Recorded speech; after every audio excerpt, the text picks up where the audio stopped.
আসসালামু আলাইকুম। আপনারা অনেকে মনে করেন যে গরুকে সারাদিন খাওয়াইলেই হয়তোবা গরু মোটা-তাজা হবে। যত বেশি খাবার আসলে তত গরু বেশি মোটা-তাজা এবং পাশাপাশি আমাকে অনেকে প্রশ্ন করেন যে গরুকে ভাই সারাদিনের কতক্ষণ অংশ খড় খাওয়াবো? বা আমার গরুকে একটার পর একটা কি চলমান খাওয়াইতেই থাকবো নাকি যে এত খাবার, ঘাস কখন খাওয়াবো, খড় কখন খাওয়াবো? বা অনেকে ইউএমএস করে, ইউএমএস কখন খাওয়াবো? কেউ বলে ভাই আমার সাইলেজও আছে, সাইলেজ কখন খাওয়াবো? দানাদার খাবারটা কখন খাওয়াবো? এখন আমি আসি কথার মূল অংশে। আমরা প্রধানত যারা গরু মোটা-তাজা করি, পৃথিবীর এই গরুগুলাকে আপনারা যাই খাওয়ান, সাইলেজ খাওয়াবেন, না ঘাস খাওয়াবেন, না ইউএমএস খাওয়াবেন, আপনি যাই খাওয়ান, এগুলাকে দানাদার খাবার না দিলে আপনি এগুলোকে মোটা-তাজা করতে পারবেন না। কারণ মোটা-তাজাকরণের প্রজেক্টটাতে আপনার দানাদার খাবার লাগবেই, যেটা একটা অঘোষিত সত্য কথা, যেটা লাগবেই। আপনি অনেক ভিডিও হয়তোবা দেখছেন বা অনেক জায়গায় দেখেন যে গরু পালন করতে গেলে সর্বপ্রথম ঘাস লাগান। কিন্তু বাস্তব কিন্তু আমার নিজেরও কিন্তু কোনো ঘাস নেই। শুধু আমার না, আপনারা দেখবেন যে আমার মতো বর্তমান অনেক খামারি আছে যাদের কোনো ঘাস নেই। YouTube এ যারা ভিডিও করে, বিশেষ করে গরু মোটা-তাজাকরণ ভিডিও, তাদের দেখবেন কারো কোনো ঘাসের অস্তিত্বই নেই। এটা শুধু আমার না, শুধু নাদিম একজন না, যারাই ভিডিও করে দেখবেন কারো কোনো ঘাসের অস্তিত্ব নেই। আর এটা বাস্তব। আসলেই বাস্তবেও তাদের কারো ঘাসের কোনো অস্তিত্ব নাই। কেন নাই? কারণ ঘাস তো প্রয়োজনই হয় না। কষ্ট করে ঘাসটা আমরা লাগাবো কেন?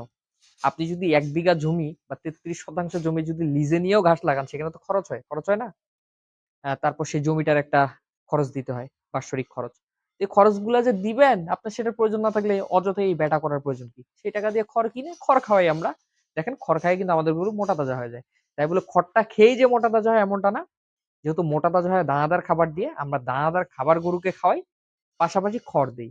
এখন এই দানাদার খাবার এবং খড় কতক্ষণ দিব এবং কতক্ষণ গরুকে বিশ্রামের সময় দিব, এটা শুধু জেনে রাখেন। আমরা গরুকে মূলত ২ ভাগে ভাগ করে খাবারটা দিব। ধরেন যে আমার এই গরুটার ওজন আ এটা তো বর্তমানে একটু তাও বেশি হবে। যখন আসছিল তখন তো শুকনো আসছিল দেখছিলেন।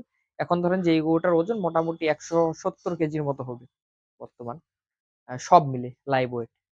১৭০ কেজি হইলে ওই হিসাবে আমি গরুকে ১ম অবস্থায় খাবার দেই। আনার পরপর লাইভ ওয়েটের ১.৫% বা ১% ১ সপ্তাহ।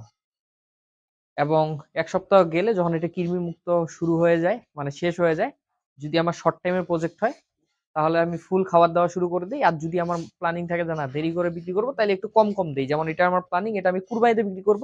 এখনো কম, কম করে দিচ্ছি। তো আপনাদের প্রজেক্ট যদি হয় ৩ মাসের, আপনার কৃমিমুক্তকরণ যখন করে ফেলবেন, করার পর গরুগুলোকে লাইভ ওয়েটে ১.৫ থেকে ২% খাবার দিবেন। সে যদি ২% খাবার খেতে পারে তাকে দিবেন। অর্থাৎ এই গরুটার ওজন যদি আমার হয় ১৭০ কেজি, এই গরুটাকে আমি 2% হিসেবে খাবার দিব প্রতি ১০০ কেজির জন্য ২ কেজি করে, অর্থাৎ আপনার ১৭০ কেজির জন্য ৩ কেজি ৪০০ গ্রাম খাবার। তো ধরেন ৩.৫ কেজি খাবার এই গরুটা পাবে এই সাইজে, যদি আমি ৩ মাসে মোটা তাজা করতে চাই। অন্যদিকে যদি আমি ৪ মাস বা ৫ মাসে প্রজেক্ট করি, সেক্ষেত্রে এই গরুটাকে আমার ৩ কেজি দিলেও চলবে। তখন ১.৫% দিলেও এনাফ, বা মনে করেন যে ৩ কেজি একটু কম দিলেও চলবে তখন এই গরুটাকে, যখন এটা লং টাইমের গরু হবে। তো এই হলো হিসাবটা। যখন আমি এটাকে যদি এখন যদি ৩ কেজি খাবার দেই বা ৩.৫ কেজি দেই, ১.৫% বা ২% যেটাই দিব, এটা আমি ২ ভাগে বিভক্ত করব। করার পর একবেলা দিব সকালবেলা। এটা আপনি সকাল ৮ঃ০০ থেকে ১১ঃ০০ র মধ্যে যেকোনো সময় দিয়ে দিতে পারেন। আর দ্বিতীয় খাবারটা আমি দিব বিকেলবেলা। সেটা আপনি ৪ঃ০০ থেকে সন্ধ্যা ৬ঃ০০ পর্যন্ত, মানে মাগরিবের নামাজের আগ পর্যন্ত আপনি যেকোনো সময় দিয়ে দিতে পারেন বিকেলের অংশটাতে। যদি সকালে বেশি সকালে দেন, ধরেন ৮ঃ০০ র দিক খাবারটা দেন, বিকেলে ৪ঃ০০ র মধ্যে কমপ্লিট করে দিবেন। সকালের খাবার যদি আপনার ৯ঃ০০-১০ঃ০০ র দিক দেন, সেক্ষেত্রে আপনি বিকালেরটা মাগরিবের নামাজে একটু আগে, আগে হয়তোবা দিয়ে দিলেন। এই ২ বেলায় খাবারটা দিলেন, দানাদার খাবার দেওয়া কমপ্লিট। এখন আমরা বাকি যে সময়টা যারা মোটা-তাজা করি, আমার মতো শুধু খড় দিয়ে মোটা-তাজা করেন, তারা খড়টা দিবেন কখন, কখন? সকালবেলা আপনার যে গরুর যে শেড আছে, এটা তো পরিষ্কার করে দিলেন ঘুম থেকে উঠার পরেই। পরিষ্কার করার পর গরুকে আপনি লাইনে, লাইনে প্রত্যেকটা চারিতে খড় দিয়ে দেন। কাটা হোক, গোটা হোক খড় দিয়ে দেন। গরু এই খড়টা খাক। মোটামুটি আপনার আইডিয়া অনুপাতে ১-১.৫ কেজি করে এভারেজে সবগুলোকে খড় দিয়ে দেন। আর যারা আটি খড় দেন, একটা করে আটি সবগুলোকে দিয়ে দিতে পারেন। একটা আটি সর্বোচ্চ ০.৫ কেজি হয়। এই ০.৫ কেজি খড় দিতে পারেন। কাটা খড় দিলে একটু বেশি দিবেন। কারণ কাটা খড় আপনারা জানেন যে একটা আটি এমনিতে অনেকটা বড় হয়, কিন্তু কাটলে এটা অল্প হয়ে যায়। কাটা খড় ১-১.৫ কেজি, বড় গরু হলে ১.৫ কেজি, ছোট গরু হলে ১ কেজি। মানে ২ টা আটি সমপরিমাণ খড় আপনি দিয়ে দিলেন। এগুলো যতক্ষণ ইচ্ছা তারা খাক। তারা এটা ১০টা পর্যন্ত খাবে না, ১১টা পর্যন্ত খাবে। খাক। এর মাঝে আপনার যখন দানাদার খাবার দেওয়ার সময়টা, সেই সময়টাতে আপনি দানাদার দিয়ে দেন।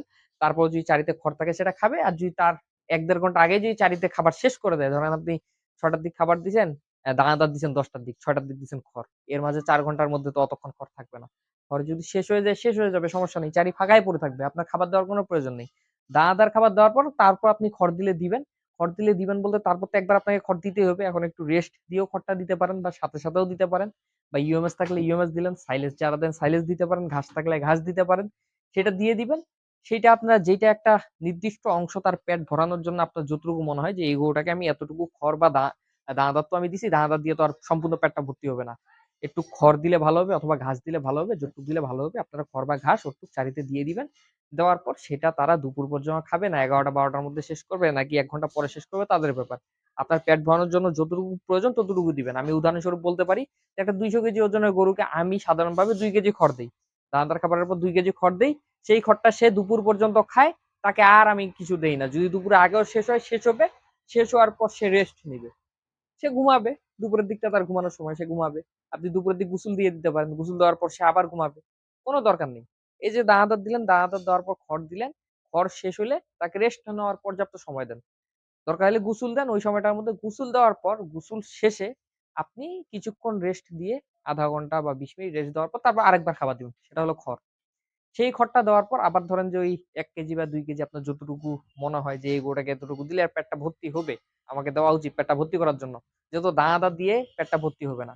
সেই সমপরিমাণ আপনি খড়টা দিলেন। দেওয়ার পর সেটা যদি আবার ০.৫ ঘন্টায় খেয়ে ফেলে খেয়ে ফেলবে। যদি সে সন্ধ্যা পর্যন্ত খেতে চায় সন্ধ্যা পর্যন্ত খাবে। তার যতক্ষণ খেতে ইচ্ছা। এর মাঝে আর কোন খড় দেওয়ার দরকার নেই। ১-১.৫ ঘন্টা যদি খেয়ে শেষ করে রেস্ট নেয়, রেস্ট নিক। আপনি একেবারে সন্ধ্যাবেলা দানাদার খাবারটা দিবেন। এই দানাদার খাবারটা দেওয়ার পর আবার আপনি খড় দিবেন। সেই খড়টাও সে কতক্ষণে খাচ্ছে খাক। আবার আপনি রাতে একবার খড় দিবেন। মূল কথা খড় কতক্ষণ দিচ্ছেন, দানাদার ২ বার দিচ্ছেন। খড় বা ঘাসটা দিবেন আপনি সকালে ঘুম থেকে উঠার পর একবার, সকালে দানাদার খাবার খাওয়ানোর পর একবার, দুপুরে একবার হয়ে গেল ৩ বার। সন্ধ্যায় আপনি যখন খাবার আরেকবার দিবেন দানাদার খাবার, তারপর একবার ৪ বার।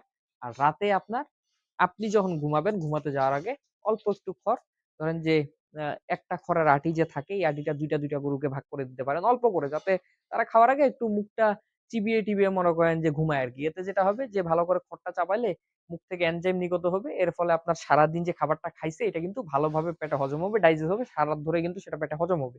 হজমটা ভালো হবে। এইজন্য আপনারা রাতে একটু করে খড় দিবেন যাতে মুখটা একটু তারা নাড়াচড়া করে। এই কিন্তু হয়ে গেল। এখন তারপর অনেকে বলবেন যে, "পরিমাণ বলে দেন, পরিমাণ বলে দেন।"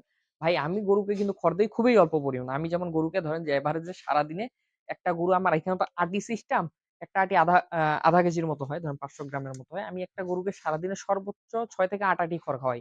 অর্থাৎ আমার গরু ৩ থেকে ৪ কেজি খড় খায়। এটা খেয়ে বেঁচে থাকে। কারণ আপনার যদি মনে হয় আপনার গরুর পেট ভর্তি করার জন্য এর থেকে বেশি খড়ের প্রয়োজন, বেশি খড় দিবেন। কেউ ১০ কেজিও খাওয়াইতে পারেন। কিন্তু আমি সাধারণভাবে ৩ থেকে ৪ কেজি খাওয়াই আর দানাদার খাওয়াই এনাফ। আর কিছুর প্রয়োজন হয় না। কারণ এই ৩ থেকে ৪ কেজি খড়েই আমি একটু অল্প, অল্প করে দেই তো একবার অনেকগুলো করে দেই না। এটাই আমি এই যে বললাম ৫ বারে আপনার যেটা শিখাই দিলাম এরকম ৫ বারে দেই। ওরা খেতে যদি ১০ মিনিটে শেষ করে দেয় ১০ মিনিটে শেষ করবে বাকি সময় রেস্ট নেয়। কোন সমস্যা নেই। আমি গরুকে পর্যাপ্ত ঘুমানোর সময় দেই। তাদের রেস্ট নেওয়ার সময় দেই। প্রয়োজনে দরজাগুলো অফ করে দেই তারা যাতে একটু নিরিবিলিতে শুইতে পারে। এইটাই আসলে আমি করি এবং এটাই আপনাকে করতে বলব। সারাদিন খাবার দিলেই গরু মোটা তাজা হয় না। খাবার দিবেন ২ বেলা, বাকি টাইম খড় দিবেন। কিন্তু ২ বেলা যে খাবারটা দিবেন সেই খাবারটা হতে হবে অবশ্যই মানসম্মত এবং ভালো মানের একটা খাবার। তো আশা করি এই ভিডিওটা থেকে অনেক কিছু শিখতে পারবেন। ভিডিওটা যদি ভালো লাগে অবশ্যই আমার চ্যানেলটা সাবস্ক্রাইব করবেন। পাশাপাশি ভিডিওটাতে একটা লাইক দিয়ে রাখবেন। সবাই ভালো থাকবেন, সুস্থ থাকবেন। আসসালামু আলাইকুম।